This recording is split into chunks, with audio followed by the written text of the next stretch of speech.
বহুদিন পর মঞ্চনাটক উপভোগ করল ফুলবাড়িয়ার জনগণ।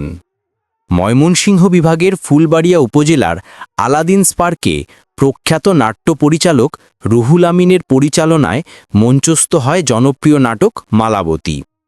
অনুষ্ঠানে সভাপতিত্ব করেন জনপ্রতিনিধি তারা মেম্বার এবং উদ্বোধন করেন হারুন মিয়া।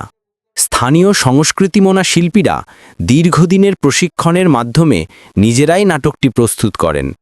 চকচকে রাজপোশাক, আলোর ঝলকানি আর হৃদয়স্পর্শী সংলাপে জমে ওঠে নাটকের প্রতিটি দৃশ্য।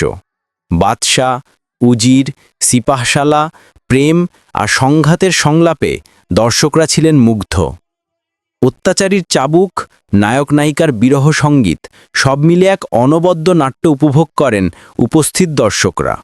রাত 11টা থেকে শেষ রাত পর্যন্ত হাজারো দর্শক নাটকটি উপভোগ করেন একাগ্রতা ও উচ্ছ্বাসের সঙ্গে। স্থানীয়রা বলেন, এ ধরনের আয়োজন ফুলবাড়িয়ার সাংস্কৃতিক জাগরণকে নতুনভাবে উজ্জীবিত করবে। মোহাম্মদ মাহবুবুল আলম, বিভাগীয় ব্যুরো চিফ, ময়মনসিংহ। প্রবাহ নিউজ 24, প্রবাহিত হোক তথ্য, উন্মোচিত হোক সত্য। আমার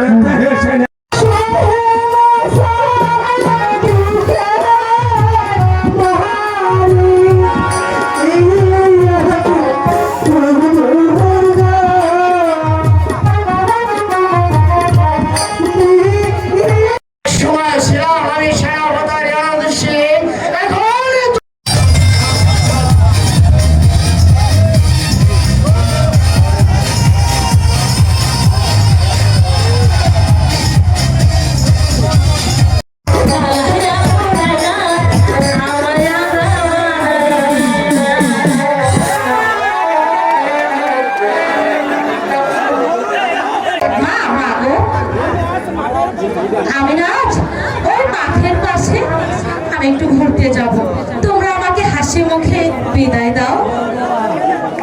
সত্যি কথা